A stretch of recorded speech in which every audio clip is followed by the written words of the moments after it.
One of the marvelous things about Hong Kong is this wonderful countryside we have just outside the city.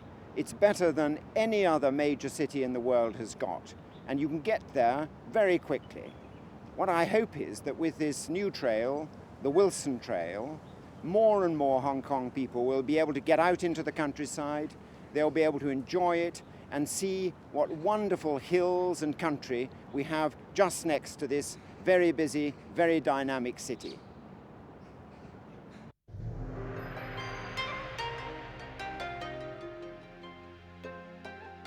The 78-kilometre Wilson Trail runs south to north from the southern side of Hong Kong Island to the hills overlooking the Sha Tau Kok border. Divided into 10 sections ranging from easy strolls to rugged hikes, the trail gives a unique cross-section of the territory's scenic beauty. Section 1 is the shortest, but the climb is rated level 3, the most difficult.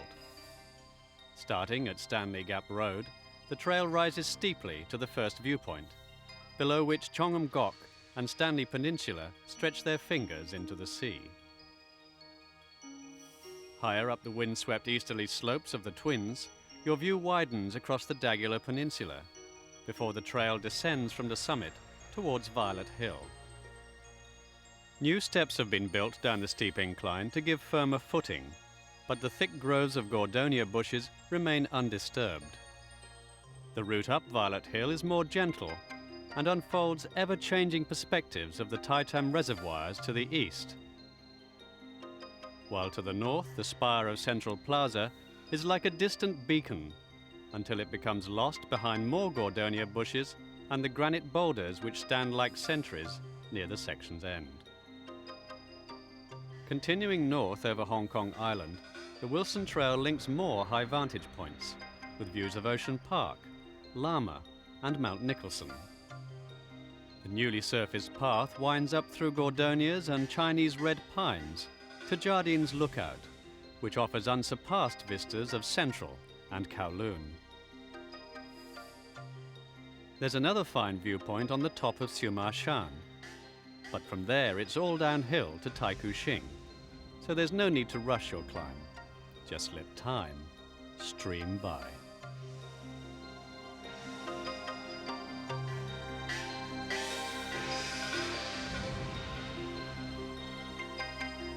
The descent from Siu Shan is a test for your knees, but you have the easiest part of the Wilson Trail to look forward to, the MTR from Tai Kau Shing to Lam Tin.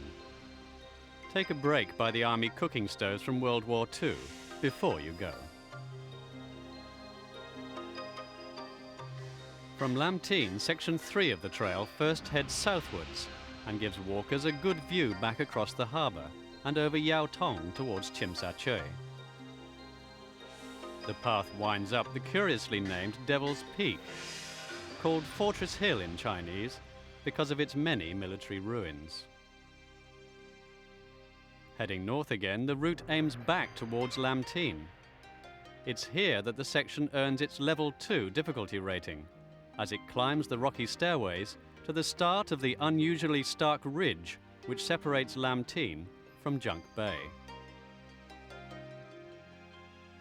From the 281-metre trig point, the range sweeps gracefully towards Black Hill, from which it starts the long descent towards the villages of Sam Long and Zhenglan Shu. Section 4 of the Wilson Trail soon leaves these villages behind and enters pretty natural woodland. The trees grow amongst the walls of the deserted village of Wonggengzai, and their branches spread over the chuckling waters of the Bak Fa stream as it tumbles down to the Ho Chung Valley. The old path was made of large stones by the villagers and gives a sense of rural timelessness, before the trail makes a dramatic transition from woodland to windswept grassy upland, high above the green valley floor. Traversing the grassy eastern slopes of One Rise Moor, the path makes a slow and gentle ascent to a long ridge headed by Dong Shan. The viewpoints here are well known for their panoramas of East Kowloon and Hong Kong Island, and you can pause for a while to survey the city before following the road towards Tate's Cairn and Temple Hill. Section 5 follows the northern edge of Lion Rock Country Park, so it's fitting that it starts at the Lions Pavilion. Near here you'll have views of Sha Tin, before you reach the water catchment nullah, which the trail then follows all the way to Kowloon Reservoir. It's flat and easy, so it's a good place to take children on a nature walk, to show them the little flowers, to teach them that grasses aren't always green, and to tell them the story of Ama Rock and how the loyal wife who waited for her husband was immortalized by the god of the sea. There are more views of Sha Tin near Lions Rock Tunnel. There are also monkeys, who are usually as oblivious of your passing as any Hong Kong citizen. But be careful when the mothers have babies, or you may limp home with a bite. Much of Section 6 follows the route of the Kam Shan Family Walk, but it's still rated as Level 2, fairly difficult. From the side of Kowloon Reservoir, the trail rises quickly, and the water soon becomes a distant view. Don't go too fast through the woodland and the arching bamboo groves, or you may miss the little insects which hide among the leaves. The next steep climb is rewarded by a view of Needle Hill, and in autumn by the blossoming gordonias which border the path. The route downwards goes past Smuggler's Ridge through Smuggler's Pass, although it's difficult to see how anyone could get a Mercedes through here. Maybe today they use the Shingmun Tunnel. The Shingmun Dam marks the end of Section 6, but Section 7 follows the reservoir's entire eastern length. The Shingmun Jogging Trail uses this route too, so you could jog if you want, although it's better not to, since the views from Tai Mo Shan to Lead Mine Pass are too good to hurry. The walk is easy to the end of the reservoir, where you can cross a small stream and relax under the calligraphy of the Pavilion of Leisure. The locals come here to meditate too, so you'll be in good company. Lulled by the drone of insects and the splash of jumping fish, it's a peaceful place in which to contemplate the spindly paperbarks which rise from the water. When the reservoir was built, the villages were relocated, but the old stone walls still remain.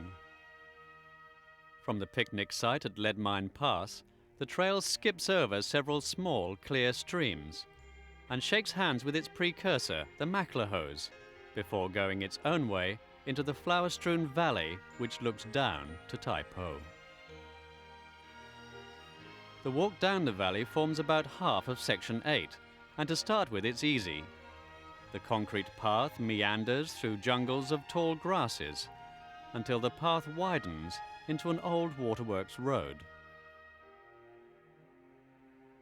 At first it looks as if the path is heading for Tai Po, but suddenly it swings left and winds up through the countryside again. Still bordered with grasses, the road passes the twin boulders of Grinder's Rock and peeps down into Lin Ao village as it nests in the valley below. As you pass the Pun Chun Yun Monastery and cross Kam Shek Bridge, you'll wonder why you brought your backpack, until you start the 3-kilometre climb from Tai Po to the 440-metre trig point on Cloudy Hill. This is how Section 8 earns its Level 3 difficulty rating, but it's just a taste of what's to come. At 10.6 kilometres, Section 9 is the longest and the toughest.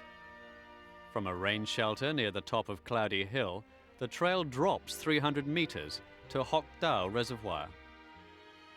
It then climbs up again 500 metres to run along the astounding narrow razor blade which joins Ping Fong Shan, Wong Leng and Bat Sin Leng, and which is truly too beautiful for words.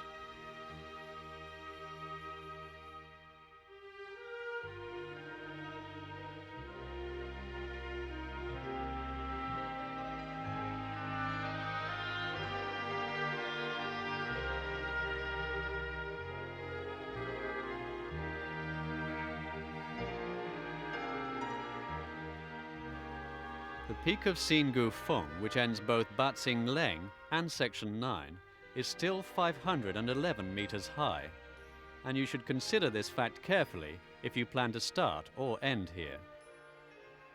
From the trig point on the summit of Sin Gu Feng, the views across Plover Cove Reservoir are extensive and magnificent. But the trail soon leaves these behind and descends through the villages of Wangshan Gerxiong and Ha Chun, which the creepers and staghorn ferns have slowly been reclaiming since the Chan clan deserted their ancestral hall. The bridge across the Wangshan upper stream is new, and some broken parts of the path have been repaired, but at many points the stone paths are just as they were 200 years ago. As you reach the pavilion built in memory of Governor Yude, you'll know Section 10 is near an end. Take a photo. You've earned it. But don't think the marble tablet marks the end of the trail. It's just the start of your return journey back down the Wilson Trail.